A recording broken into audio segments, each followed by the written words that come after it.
The IQ, so studious, the player who reads triggers very well. NWSL regular season, and this is a chance right here. Thomas has it in the corner. Washington equalizes. Getting in over the top, Arnold unsure where to go. She's chipped by Crystal Thomas, and it's 2. There, Crystal Thomas. Thomas steps over again, lands it across, tapped in. Washington. What's going on, everyone? I'm super excited to kick off our next interview of the GBA Real World series. Our interview today is very exciting as it marks our first professional female GBA athlete. Another fellow soccer's FC Chicago alum, the athlete spent her college career playing 2 years at Notre Dame University and 2 years at Georgetown University before starting her very exciting and successful professional soccer career. Not only has she made appearances for both the under-20 and under-23 national team, she has spent time playing professionally overseas in Iceland, for Perth Glory in Australia, and has now made her way back to the U.S., where she spent her last year playing for the Washington Spirit in the NWSL. I'm super excited to announce professional soccer player Crystal Thomas. Crystal, thanks for joining me. I'm glad to be here. Crystal, could you just give me a quick introduction of where you're from and maybe how you got into soccer growing up? Yeah, for sure. So I'm from Elgin, Illinois, suburb of Chicago. I started playing soccer because I was playing at recess against some of the guys, and I didn't know the rules. So one of the guys, I don't know, he did something he wasn't supposed to, and I was just like, no, he's right. He can totally do that. And then I was like, Dad, I need to join a team so I can beat the guys. I love that. Absolutely love that. The childhood memories. Well, going into this, starting this brand, GBA Ethos, I talk a lot about how important the 3 words grind, believe, and achieve are in terms of your overall life mindset. As a professional female soccer player at the highest level in the U.S., how have you had to apply the GBA mindset throughout your journey to getting to the professional level? That is a great question. I think, as you mentioned, it's just so competitive in the women's game in the U.S. and throughout the world. So you're always proving yourself. I think you're proving yourself to get where you want to be and then proving yourself every day to stay there and continue to get better. I think for me, something that comes to mind was I had just joined the Washington Spirit. I was new on the team, so I was just trying to prove myself enough to get on the field. And coach had called me into his office and he said, yeah, I'm going to put you in the game this weekend, but I need you to score. I'm going to put you in, you're not going to have a lot of time, and you need to score a goal. And I was like, so he was just, letting me know. So he puts me into the game.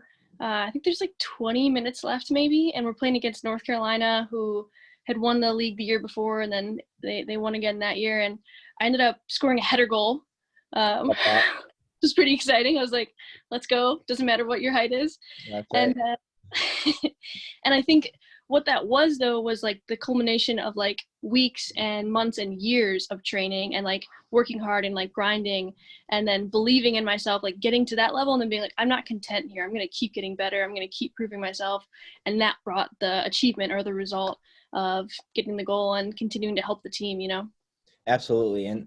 And that's why when I think of you, I really do see that GBA mindset, because I feel, and I've known you for a while now throughout our playing careers, but I feel you hold yourself to such a high standard, which is something that the GBA mindset entails. And to me, it's almost like you enter a 1% in the 1% category of sacrificing towards your craft daily. Can you give some examples or how you've had to sacrifice to achieve your goals, especially in the professional level? Because I know there are a lot of people wondering what it's like to have to sacrifice every single day in, day out at what you do. Yeah, that's a good question. I would say one of the first things that comes to mind would be playing overseas for a couple years. So out of college, I decided to go play overseas to kind of hone my craft and gain that experience that I needed, improve in my decision making, improve at this higher level. And I think that was really important for my game and to continue to progress. But it was hard. It's definitely hard missing birthdays and weddings and all of that stuff when you're far away. Now it's totally worth it. And it was awesome getting to be in Scandinavia for a couple of years, but still I think that's something that you have to be willing to take on if that's your dream. If you had to go back and do it again, would you make the same sacrifices in terms of, missing the social events, having to miss the birthdays, everything in order to follow your dreams? Let's say someone's trying to make that decision, do I board that plane and go 20,000 miles across the world, or do I stay in my comfort zone? What would you tell them? 100%. I mean, if that's what your dream is, then you got to do it.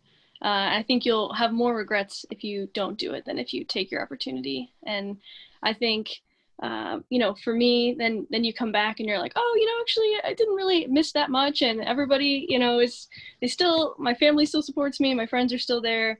And now I get to celebrate with them when I am here. I figured you would say something like that, but you are a rare breed in the sense that I think you understand what the grind takes. And I think you've understood throughout your playing career what it means to sacrifice. So I think that's so cool. Moving on. So like we've talked about, you are at one point or another required to, as I've said, grind at your craft and believe in yourself, which is also very important, before you're able to achieve your goal. As a female soccer player, you know how difficult the journey can be to the professional level. What's some advice you can give other athletes, and especially female athletes, to overcome adversity to keep them going if their goal is to play professionally? I think a few things. One thing would be to take criticism well. I think this is a hard one for everybody. I find it difficult, but I think if you can take criticism, but only from people that you trust and you think are worth listening to, Right. then I think that's really going to help your game, and that's where a lot of players shy away from. I also think in order to do that, you need to be having good mentors and coaches that you can trust. And then the other part of that, I would say, is never be scared or never back down from a challenge. I think a lot of people will see a certain player and suddenly they're playing this weird version of themselves that isn't their fullest version, because they've stopped believing in their ability. And I think going back to what we said before, remembering your training and what you've worked on, and maybe you studied this player, or maybe you worked on this in training this week, and you're I'm ready. I can go up against this person. I can help my team win. I can do whatever it takes. And I think that piece of not backing down is so important and so often missed. And especially, I don't know if other women feel this way, but I think there's this vibe that is that's their thing, or that's, you got to give them their, respect their reputation, I guess. Yeah. It's how did they get that reputation? They got that reputation by taking chances and going for it and putting themselves in uncomfortable situations, and then rising to the challenge because they believe in themselves. It almost sounds like, not fully, but you're almost eliminating that fear factor, right? For you, and you look at your professional career, there were a lot of choices you had to make. I mean, playing in Iceland, that's not your backyard. Australia. Yeah. I mean, granted, you've had, such cool experiences, but, for if I'm someone trying to become, a professional athlete, to hear your story and to see that you've had to, like you just said, to kind of just go and create your own platform, create your own journey. I just think that's so cool. Thanks. And I've seen you and a bunch of the other guys do that too. So we're all just helping each other. But going off of that, even, also, say you're going overseas and you're kind of freaked out.